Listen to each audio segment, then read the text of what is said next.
Ok, que le Seigneur nous bénisse richement. Je crois que nous avions promis que nous aurons toujours à parler de la part de Dieu. Voilà. Et surtout, nous sommes croyants du message du temps de la fin. La chose que je vais vous parler et que je sais que peut-être cette vidéo pourra être visualisée par les gens qui ne digèrent pas la même doctrine que nous. Et nous vous demanderons de nous suivre vraiment jusqu'à la fin et attentivement. Je crois que quelque chose de bien sera dit. Voilà. Je voulais parler quelque chose. C'est une question que je voulais juste aborder. La question est la suivante. Est-ce que le prophète William Marion Branham a de la place dans la Bible? C'est ça ma question. La réponse, elle est oui. Le prophète William Branham a de la place dans la Bible. J'ai suivi beaucoup de gens. Oh non, Malachie 4 ne parle que de Jean-Baptiste, ce n'est pas William Branham. Suivez-moi avec cette vidéo. Et surtout dans cette vidéo, nous aurons tout au long de cette vidéo parlé des choses chrétiennes, surtout toucher le message de William Branham. Voilà. Je ne peux pas lire encore Malachie 3 et Malachie 4 comme vous le savez. Moi, je viens par la présente vidéo vous parler que oui, il y a une différence entre Malachie 3 et Malachie 4. Vous savez, je vous dirai d'abord quelque chose. Il y a des gens souvent qui parlent bien, mais je voulais dire quelque chose.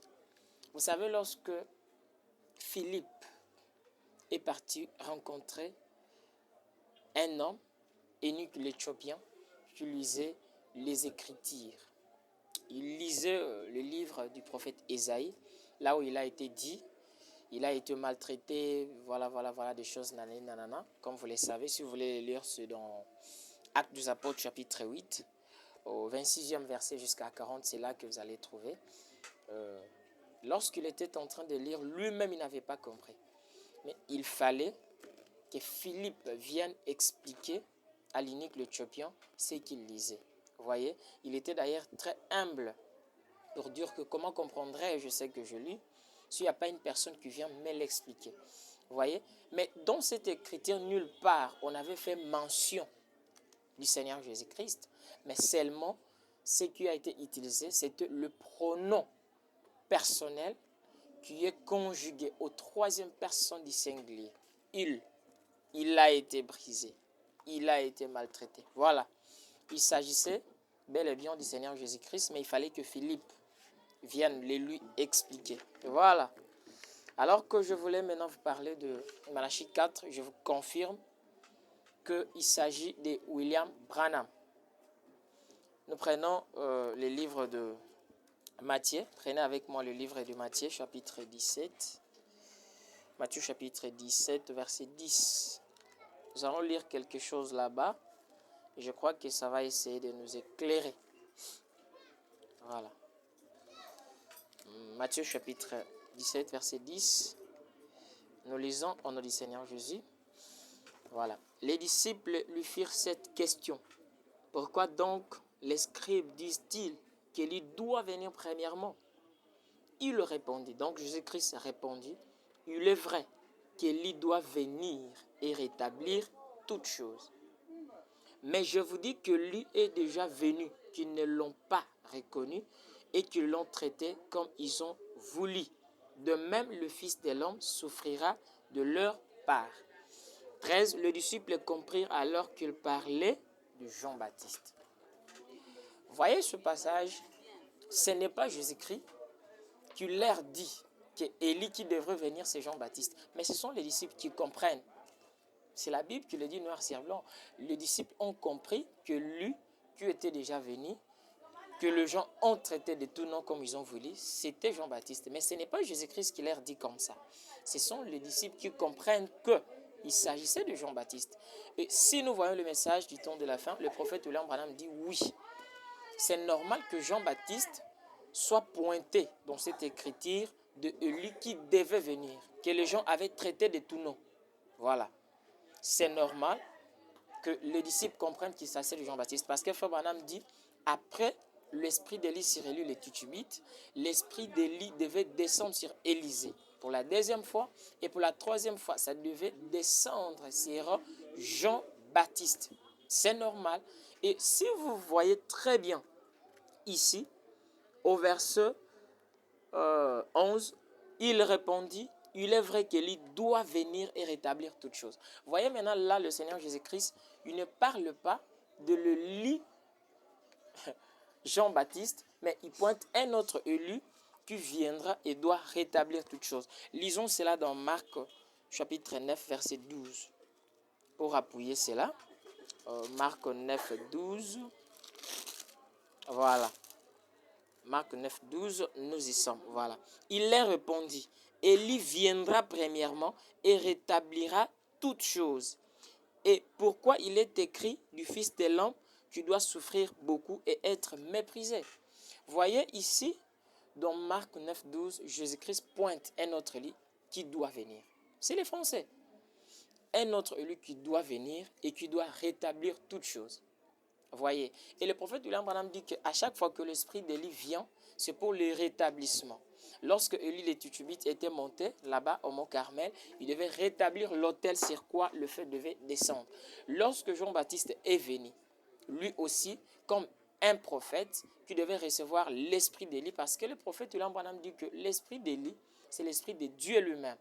Et Jean-Baptiste devait l'hériter pour préparer, pour rétablir le voie. C'est pourquoi il a dit aux gens, qu'il redresse le voie et nanani, nanana. Voilà. Il devait rétablir le voie pour que le Seigneur Jésus-Christ fasse son entrée. Et si vous voyez ici, dans Marc chapitre 1, verset 12, comme je vous ai dit, il y a un autre lit que le Seigneur Jésus-Christ pointe. Et il s'agit d'Iphitir. On dit, c'est vrai que lui viendra premièrement et rétablira toutes choses. Donc Jésus-Christ fait allusion à un autre élu dont l'avenir qui viendra et qui doit rétablir toutes choses. C'est conformément à Malachie 4, comme il est dit. Je crois qu'au fil du temps, nous allons l'aborder tellement le temps nous est tellement avancé. Je crois qu'on va beaucoup plus les continuer, mais sinon beaucoup plus je vous demanderai de vous abonner pour que vous puissiez nous permettre assez que nous ayons assez d'abonnés qui doivent nous permettre de lancer les directs sur YouTube. Je crois que c'est ça. Vraiment, je rappelle et je redis que William Branham a de la place dans la Bible. Il s'agit de l'esprit d'Élie. Et selon le prophète William Branham dit que cet esprit devait revenir 5 fois. Cet esprit a quitté sur Élie et venu sur Élisée. Cela a quitté sur Élisée et descendu sur Jean-Baptiste à la troisième position. La quatrième position, il devait avoir un homme qui devait venir rétablir toutes choses en ces temps. Et cet homme devait être un prophète qui devait hériter le même esprit d'Élie. Vous voyez, que le Seigneur vous bénisse richement. J'insiste qu'il s'agit de 2 Élie dans Matthieu 17, 10. Là-bas, il est dit que Élie doit venir et rétablir toutes choses. Pourtant, quand Jésus-Christ était déjà venu, les choses ont été rétablies par Jean-Baptiste. Jésus-Christ pouvait leur dire que Élie était déjà venu et il a rétabli toutes choses. Mais il leur dit que Élie vient et rétablit toutes choses. Vous voyez, là, c'est le Phitir, c'est les Français. Il s'agit d'un autre Élie qui vient. Ce n'est pas Élie avec la faciès d'Élie les Tishbite, non. Mais un prophète qui descend avec l'esprit d'Élie sur lui pour rétablir toutes choses. Ici, je ne peux pas trop parler de choses en détail. Sinon, je vous demande de vous abonner massivement sur notre chaîne YouTube pour nous permettre de lancer les directs. Je crois qu'en ces moments, je vais parler petit à petit de la mission de Jean-Baptiste et la mission de William Branham. Si vous lisez au début de Malachie 3, vous allez voir la mission de Jean-Baptiste. Et pour finir, le prophète William Branham dit ceci. Le monde devait être purifié 3 fois. La première fois, il s'agit du monde antédilvien. La deuxième fois, c'est le monde actuel dont nous vivons. Et la troisième fois sera le monde Phitir. Et nous allons le voir au fil du temps. Et pourquoi on dit que Élie doit venir? Parce que jusqu'à présent, le monde n'est pas encore brûlé. Or, le monde avait été purifié dans l'eau au temps de Noé. Ça a été sanctifié par Jésus. Maintenant, nous attendons que le monde soit brûlé. Et le monde ne peut pas être brûlé sans que Dieu ne puisse envoyer son prophète pour venir rétablir.